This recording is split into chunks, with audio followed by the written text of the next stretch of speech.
So you can also use your YouTube Analytics to get additional keywords for the keyword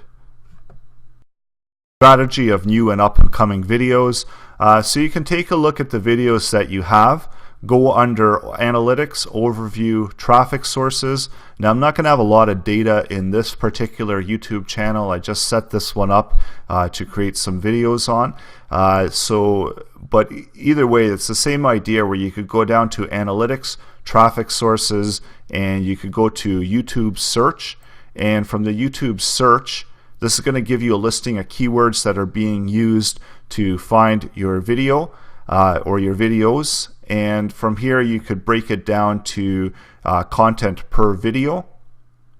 So if you want to look at one particular video and the keywords that are being used, or your overall channel, the keywords that are being used, so that would be removing out that video, and then you get the full channel keywords that are being used to find your current videos. And this sometimes gives you a good idea of the different keywords and what audiences are actually searching for.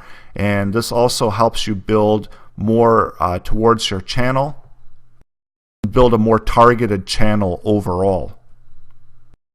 It gives you keyword ideas by looking at your channel analytics, and it gives you ideas of what are the trends and what your audience is actually searching for and what they're reaching your channel for. And the more you optimize towards these keywords, the better your channel gets optimized for an overall authority on those topics. So the more videos you create towards a particular topic, the more of an authority your channel does become, and the more chance you do have of ranking better.